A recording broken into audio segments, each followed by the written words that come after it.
자, 첫 번째서 바로 가보도록 하겠습니다. 지금 이른 시간이죠. 8시 12분인데, 원래 이 시간대 안 갔는데, 갑자기 제가 이제 방송에서 이야기를 나누다가 좋은 주제가 있으면 이제 하나씩 꺼내가지고 여러분한테 얘기를 하려고요. 어, 어제도 제가 그렇게 썰 하나를 풀었었죠. 예, 오늘은 어떤 썰이냐 하면, 배달 음식에 관한 얘기입니다. 배달 음식. 어떤 분이 아이디어를 주셨냐 하면 저 매니저분, 잘 먹는 집중이 형 저분이 서울 사람이거든요. 예, 서울 토박인데, 근데 저분이 서울 얘기하면 사실 좋은 얘기는 안 나와요. 나는 근데 좀 이해를 할 수 없어. 저 서울에 사시는 분들을.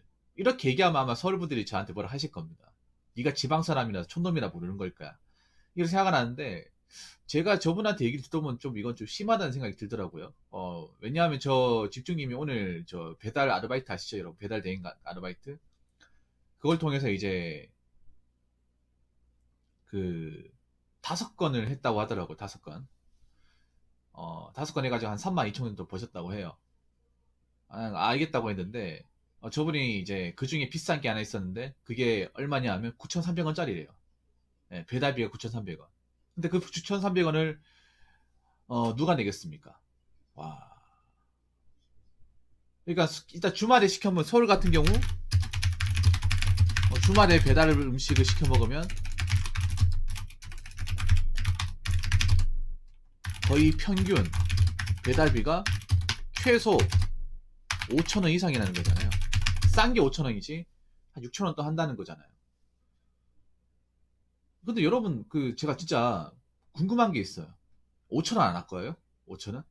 음식값도 제가 알기로는 좀 비싼 걸로 알고 있는데 5,000원 안 아깝습니까? 네. 그리고 별로 안 비싼 거 사 먹지는 않을 것 같은데 5,000원이면 짜장면 한 그릇 가격 아닌가요? 아무리 뭐 화폐 가치가 떨어졌다고 하더라도 5,000원으로 아예 못하는 게 없지는 않을 것 같은데 그러니까 음식값 포함하고 배달비 5,000원 최소 5,000원입니다. 최소 5,000원. 근데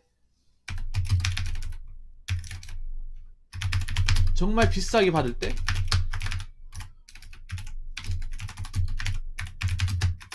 9,300원 9,000원 넘어간다는 거죠.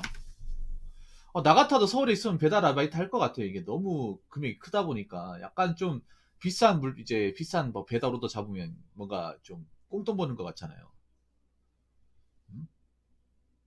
근데 좀 너무 많이 비싼데 좀 심하다는 생각 안 듭니까? 심해도 어차피 난 배달 음식 먹었으니까 이 정도 감수해야 된다. 뭐 이런 입장이에요. 아까 우리 장관님이 3만 원짜리 배달 시켜주는데 9,300원 배달비 추가 요금 받았다고 하더라고요. 그 배달해 주는데. 그러면 소비자 입장에서 거의 4만 원 돈의 돈을 내는 거잖아요. 한 끼에 4만 원. 한 끼에 4만 원 안 부담스럽습니까? 안 부담스러워요? 그리고 그 먹는다는 일 안 할 거 아니에요. 뭐 이렇게 얘기하면 야 네가 뭔데 이렇게 잔소리하냐. 내 돈 주고 내가 시켜 먹는데 내가 알아서 한다 이렇게 생각하시는 분도 있는데 걱정돼서 그래 진짜. 정말 걱정돼가지고. 제가 알기로는 제가 몇몇 배달분들한 그러니까 서울에 이 배달러 분들한테 들은 얘기로는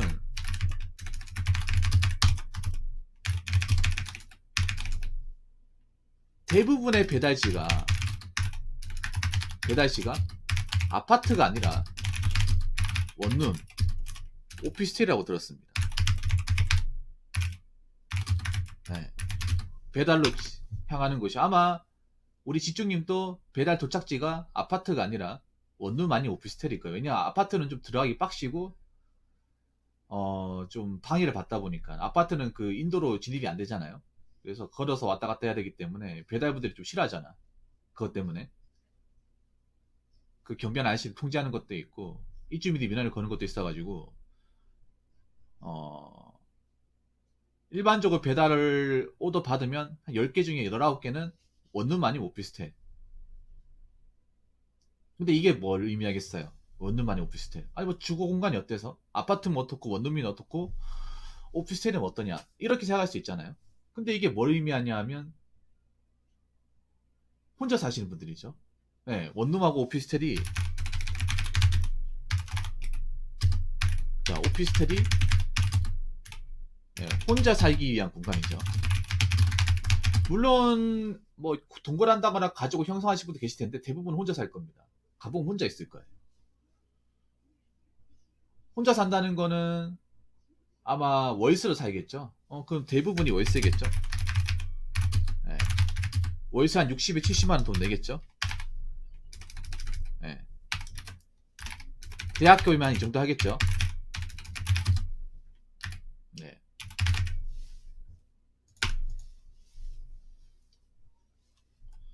제가 알기로는 대학교가 일반 뭐 저기 뭐야 노량진이나 저 신림보다 더 비싸다 들었습니다. 예, 대학교 입구 쪽은.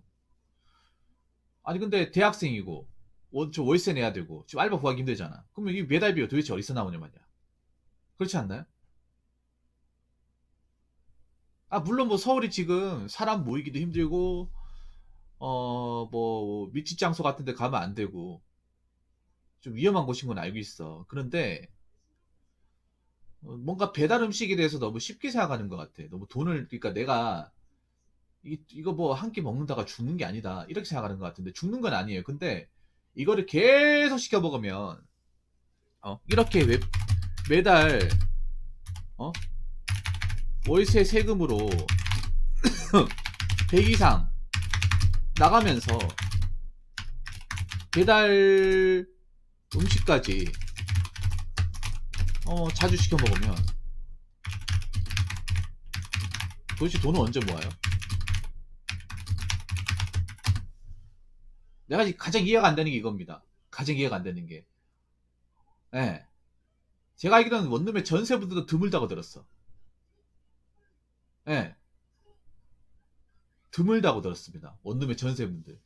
다 월세라고 들었습니다. 아마 대학간 싸그리 월세겠죠.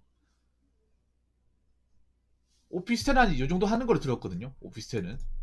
아마 원룸은 싸면 50, 60 왔다 갔다 거리겠죠. 입구 쪽이면 60 정도 할 겁니다. 네, 그 정도 하겠죠. 그 만약 오피스텔 살면 관리비도 있잖아. 관리비가 한 5에서 그러니까 원룸도 관리비가 있죠. 서울에 있는 원룸은 서울에 있는 원룸 얼마입니까? 관리비가 5만원 들죠. 그럼 65만원. 오피스텔은 월세도 비싸지만 관리비가 더 많이 드는 걸 알고 있거든요. 한 10만원까지 드는 데도 알고 있습니다. 난 저 대학 생활하면서 저 월세 내는 것도 숨이 턱턱 막힐 것 같은데 그리고 대학생이면 돈이 없지 않습니까? 도대체 돈이 어디서 나오는 거지? 대학생이면. 그리고 요즘에 알바 구하기 상당히 힘들지 않나요? 알바를 구한다 하더라도 굉장히 시간이 짧잖아요. 왜냐하면 최저시급이 많이 올라가다 보니까 고용주부들이 길게 알바를 안 써주잖아. 예. 장사도 잘 안 될 텐데. 그럼 돈 나올 때가 별로 없잖아요. 돈 나올 때가 별로 없는데 저 고정 지출 한 100만 원 내야 되고. 그럼 배달 음식까지 시켜 먹으면 도대체 돈은 언제 모으냐 말이지. 물론 대학생이라서 부모님한테 좀 해주면 된다고 하죠. 근데 부모님 어깨가 많이 무거울 것 같은데. 꼭 배달 음식으로 밥을 먹어야 됩니까? 배달 음식으로? 배달 음식으로 꼭 먹어야 밥을 먹은 것 같습니까? 배달 음식 안 먹으면 하루라도 안 먹으면 힘들 것 같아요. 아니 그러니까 배달 음식을 뭐 매일 먹진 않겠지만 배달 음식을 안 먹으면 뭔가 허전해요.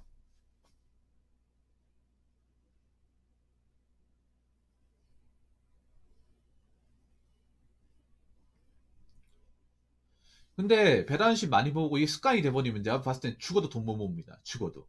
예. 이게 생활 습관으로 굳어버리면 예. 굳어버리면 돈 못 모읍니다. 못 모으고 밑 빠진 독에 물 붓기 인생이 되는 거예요. 겉으로 봤을 때는 화려하게 보이고 소위 사니까 대단해 보이는 것 같지만 성장이 안 되는 거죠. 성장이. 내적으로 성장이 안 되는 거예요. 자, 왜 그런가 하면 바베큐님은 상관없어요. 바베큐는 집에서 왔다 갔다 하면서 회사에서 하는 거잖아. 그건 정도는 괜찮아. 근데 서울에서 여러분 서울이라는 도시를 한번 생각해 볼게요. 서울의 상당수가 뭐 본 거지. 부모님하고 같이 사시는 분도 있겠지만 상당수는 뭐냐? 외진이에요, 외진. 외진이기 때문에 외진이고 자취를 합니다. 자취를 하기 때문에 이 월세 비용 감수하는 거지, 비싸지만. 근데 문제는 뭐냐 하면, 문제는 서울에서 취업을 한다 한들 그렇게 월 급여가 높지 않습니다. 네.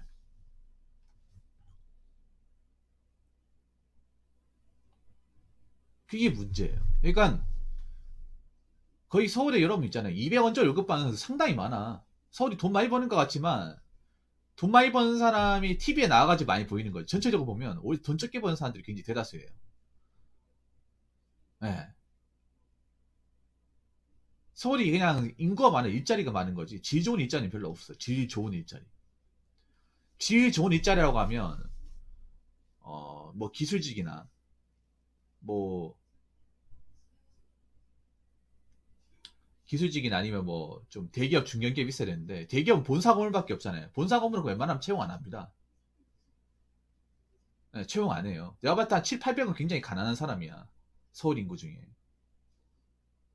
네. 지방하고 그렇게까지 월급 차이 안 납니다. 네, 제가 몇몇 분들한테 물어봤잖아요. 서울에 돈 얼마 받냐고.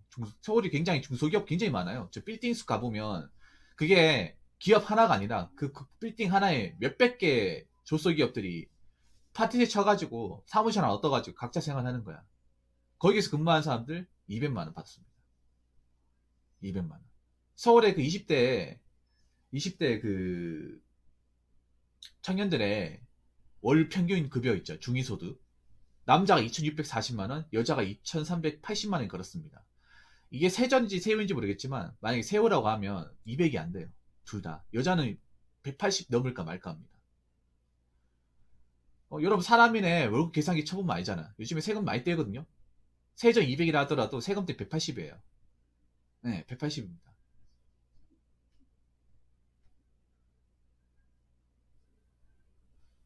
네. 200원짜리 월급 받으면서 저 월세 내고 공과금 내고 교통비 내고 배달 음식까지 먹는 거야.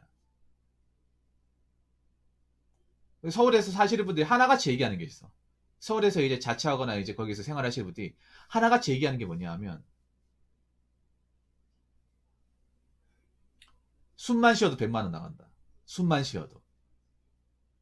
나는 맨 처음에 잘 몰랐어요. 맨 처음에 그런 얘기 할 때는 참 뭐 서울에 와가지고 서울뽕에 취해가지고 먹고 싶은 거 다 먹고 하고 싶은 거 다 하니까 그만큼 되는 거지 생각했는데 그냥 가만히 있어도 100만 원 나가. 아까 저거 얘기한 대로 저것만 가만히 있어도. 왜냐 일단 남의 집에 살아야 되잖아요. 내 집이 아니잖아. 내 공간이 없잖아요. 올라오신 분들은. 그렇다고 집에서 뭐 전세 마련해라. 그것도 빠듯하거든요. 1억 5천의 돈을 갑자기 집에서 해달라 하면 해줄 수 있겠습니까? 대학교에 보내놨는데. 음. 서울에서 지방에 상겨가 서울에 대학교 다니시는 분들, 유수의 대학교 다니시는 분들 중에 집 어려운 분들 상당히 많아요. 어려운 분들 많아. 학자금 대출 받아가지고 일하는 사람도 있어. 그래서 졸업하고 나면 학자금 대출부터 바로 갚아야 되는 사람도 있으면 돈을 못 모으고. 제가 알기로 서울의 학자금 대출 비중이 상당히 높을 텐데. 네. 상당히 높아요, 여러분.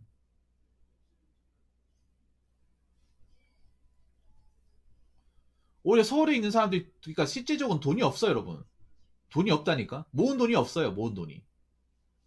사회초년생들이 모은 돈이 없어. 겉으로 화려해 보여도 속은 빈깡통이에요, 빈꽁탕, 빈깡통. 근데 제가 얘기한 대로 설명을 드리면 빈깡통 될 수밖에 없어요. 돈이 많이 벌리는 게 뻔한데 나가는 게 많잖아요. 나가는 게 많고 나가는 그 수준이 높잖아요.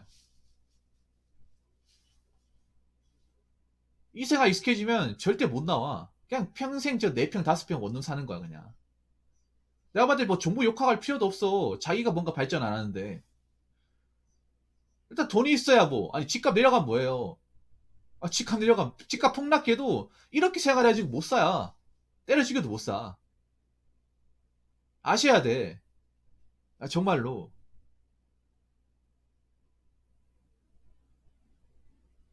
근데 서울이 현실에 대해 서울이 어떤 껍데기에 대해서는 정말 미디어에서 질리도록 하죠. 근데 이 알맹이에 대해서는 얘기를 안 한단 말이야. 알맹이에 대해서는. 알맹이는 절대 얘기 안 해줘. 그러니까 사람들이 겉멋이 들어가지고 서울에 가야 된다 이런 얘기를 하는 거야. 서울의 알맹이를 딱 가보면 지방보다 더 형편없는 사람도 많아요. 알맹이를 딱 가보면. 근데 알맹이는 안 보여주잖아. TV에서. 뭐 서울 분들이 뭐 비난한다고 그건 절대 아닌데요. 정신 더 차려야 됩니다. 지방에 살 때보다 훨씬 더 정신 차려야 돼. 왜냐 주변에 날 도와준 사람이 없어요. 혈혈단신이잖아요. 독고다이 아닙니까? 아는 사람 없잖아요. 도와줄 사람도 없고 부모님도 떨어져 살잖아. 믿을 거 나밖에 없어. 내 자신을 컨트롤 못하면 곤두박질 치는 거예요. 10년 서울 산다고 해서 달라지는 게 없는 거야. 난 계속 월세만 살 거니까. 난 계속 제자리 걸으면 한다고 생각해 보세요. 그래도 서울 좋다고 하실 겁니까? 그래서 서울에 살고 싶다고 얘기하실 거예요? 정신 차려야 됩니다. 배달 음식을 먹지 말라는 게 아니라 좀 조절을 해야 돼요. 너무 많이 먹는 것 같아. 너무 많이. 나 솔직히 저렇게 못 사 먹을 것 같아요. 저렇게 9,000원씩 내가지고 못 사 먹을 것 같아. 물론 요즘에 배달비, 음식 시키면 배달비 내는 게 당연한 거죠. 당연한 거.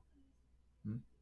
그렇다고 뭐 제가 음식 시켜 먹으면 배달비 안 내겠다는 건 아니에요. 근데 서울의 저 배달 단가나 배달 시키는 어떤 횟수나 이런 걸 보면 너무 많이 시켜 먹는다. 너무 많이 시켜 먹는 것도 있고 솔직히 너무 비싸다는 생각이 들기도 하네요. 여러분 생각해봐. 한 번 시켜 먹는데 9,300원이 말이 돼? 아는 음식값이 있어도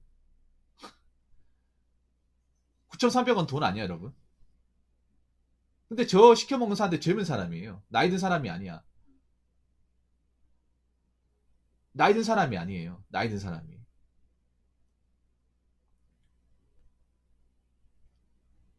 여러분 그거 아십니까? 서울에선 배달 오토바이 구하는 게 전쟁입니다, 전쟁. 진짜 전쟁이에요. 줄 서가지고 삽니다. 이거 기다려야 돼. 주문을 해도. 저 직중인도 배달 오토바이 한참 기다리고 받은 거예요. 소도하려고 지금 대기하고 있어. 왜 이렇게 사람들이 배달 오토바이 마련해가지고 배달 대행이 뛰어들까? 비싸니까 봐봐. 시켜먹는 사람들 많으니까 그런 거야. 근데 그 시켜먹는 사람들이 경제 수준이나 가정 수준이 좋냐 말이죠. 뭐 집을 매매로 가지고 있다거나 수익이 월 한 400원 번다거나 뭐 배달 음식 좀 시켜 먹어도 뭐 생계에 크게 지장이 없다. 근데 그게 아니거든요. 얘기를 들으면 그게 아니야. 저거 내고 나면 이제 뭐 저거 내고 월세 내고 뭐 공과금 내고 나면 없어요. 없는 사람들이 대부분이야. 내가 물어봤어 몇몇 분들한테 한 200 벌어가지고 저 배달 음식 시켜 먹으면 어떻게 생각하니까 거지래요. 남는 거 하나도 없대. 그러면 내가 저 얘기를 들으니까 느끼는 게 많은 서울에 있는 사람들이 저를 똑같이 생각하는 사람 생각보다 많을 것 같은데 그 저렇게 생각하는 사람들은 그냥 제자리 걸음하는 거네. 직장을 다녀도.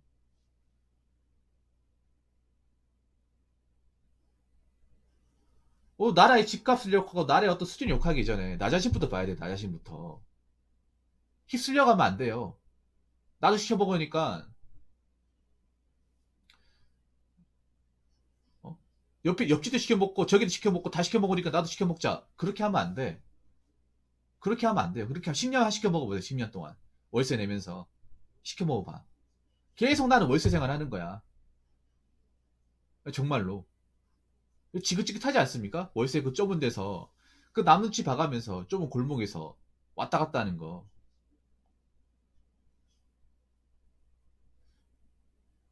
배달 음식을 나쁘게 보는 게 아니라 배달 대행하신 분도 나쁘게 보는 것도 아니고 배달 음식 시켜 먹는 사람도 나쁘게 보는 게 아니에요.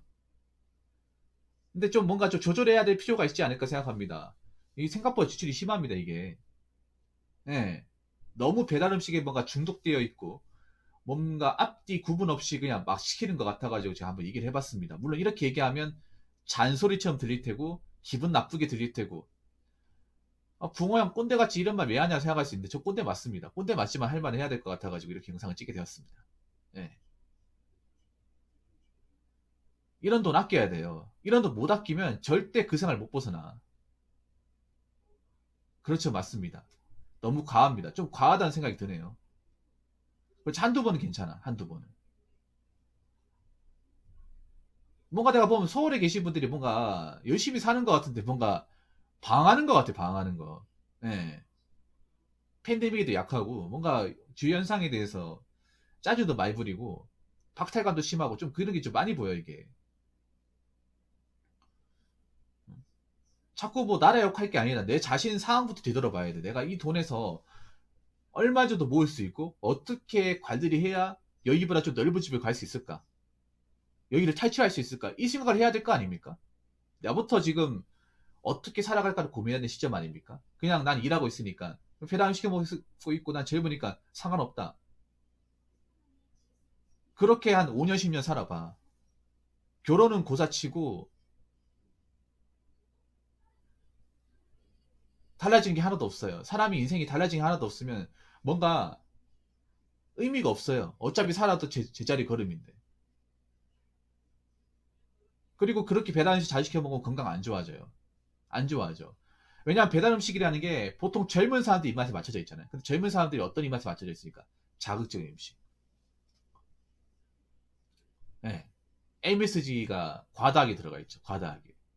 그래서 있잖아요. 여러분들 배달 음식 자기 시켜 먹는 사람들이 집밥을 못 먹는 게 뭐냐면 집밥이 대부분 그런 MSG가 안 들어가 있잖아. 뭔가 먹으면 밋밋해. 네, 밋밋합니다. 아무것도 안 들어가 있다 보니까. 예. 제가 얘기했죠, 저번에. 혼자 살수록 건강 지켜야 된다고. 근데 건강을 지키려면 어떤 몸에 그러니까 몸에 안 좋은 음식들, 나의 몸에 지장을 줄 수 있는 것들, 그런 것들을 좀 피해야 된다. 왜냐, 내가 혼자 사는데 내가 몸이 고장 나면 내가 생계 위협을 받고 누가 나를 병원을 데려갈 사람이 없다. 누가 날 도와줄 사람이 없어요. 그리고 내가 만약에 모은 돈이 없다. 모은 돈이 없으면 병원비 내면 병원비 어떻게 될 거예요? 모은 돈 없으면? 아니면 내가 얼마 안 되는 돈 병원비 다 내버리면 나머지 생활비를 어디서 어떻게 낼 겁니까? 그거 생각해봐야 된다는 건 그쵸? 생각해봐야 된다는 거. 예. 이건 뭐 여자만 얘기하는 게 아니라 남자애 똑같이 얘기하는 거야, 이거는. 생각 없이 살면 안 돼요. 생각 없이 살면 훅 가는 거야. 훅 가는 거라니까요. 그래서 뭐 이 얘기를 얼마나 듣겠냐마는 적당히 뭐든 적당히 좋습니다. 예. 내가 과연 이 생활이 계속 유지돼도 되는 건지 한번 생각해 보시기 바랄게요. 가계부 적어가지고 고정 지출 한번 찍어 보시고 배달 음식 시켜 먹으면 배달 음식 비중이 얼마나 나오는지 한번 생각해 보시기 바라겠습니다. 자, 이상으로 첫 번째 썰 마치도록 하겠습니다.